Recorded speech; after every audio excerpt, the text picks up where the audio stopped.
शादी के घर का माहौल गर्मजोशी से भरा हुआ। गली में रंगीन झालरें लटकी थीं, ढोल नगाड़ों की आवाज गूंज रही थी और घर के आंगन में रिश्तेदारों की चहल पहल से हर कोना रौनक से भरा हुआ था। यहाँ शादी थी नेहा की। नेहा उम्र 24 साल, कॉलेज की पढ़ी लिखी, आत्मनिर्भर और आत्मविश्वासी लड़की। उसके स्वभाव में एक खास बात थी कि वह किसी बात को दिल में दबाती नहीं थी। वह सीधे और साफ शब्दों में कह देती थी कि उसे क्या सही लगता है और क्या गलत। यही कारण था कि कई लोग उसे थोड़ी बोल्ड मानते थे, लेकिन उसके पिता सुधीर मिश्रा, उम्र लगभग 60 वर्ष, उसे गर्व से देखते थे। सुधीर एक सेवानिवृत्त बैंक अधिकारी थे जो अपनी ईमानदारी और सादगी के लिए पूरे मोहल्ले में जाने जाते थे। लड़के का नाम था आदित्य।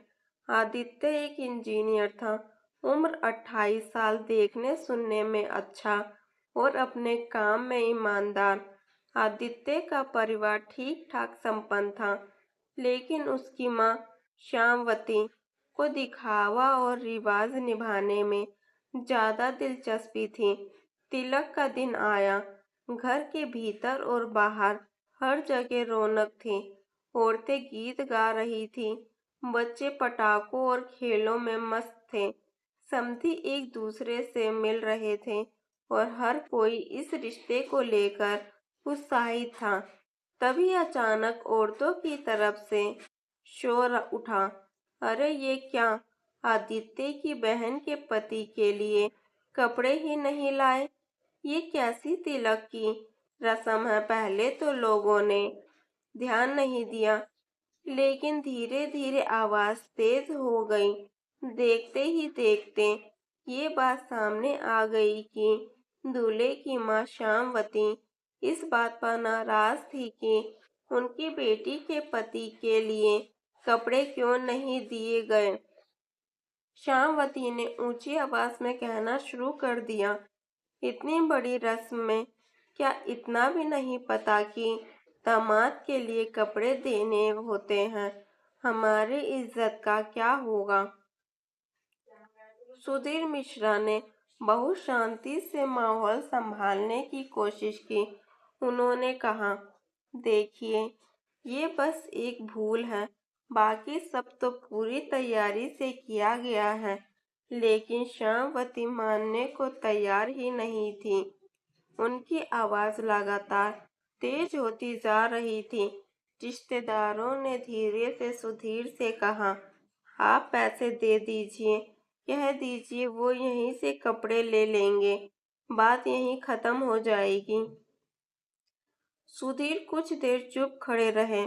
उन्होंने गहरी सांस ली और फिर सबके सामने कहा, माफ कीजिएगा, एक पुरानी कहावत है कि कांट की हांडी सिर्फ एक बार दूल्हे पर चढ़ती है। अगर आज मैं चुप रह गया तो कल मेरी बेटी से हर बात पर समझौता करवाया जाएगा।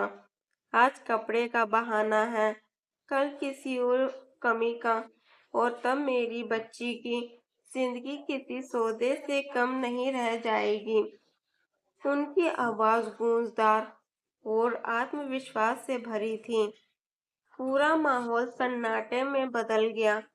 कुछ रिश्तेदार चुपचाप मुस्कुराए, कुछ ने मन ही मन सोचा कि ये फैसला बहुत साहसिक है।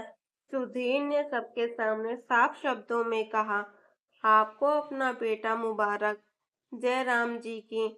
इतना कहकर उन्होंने रिश्ता वहीं खत्म करने का ऐलान कर दिया।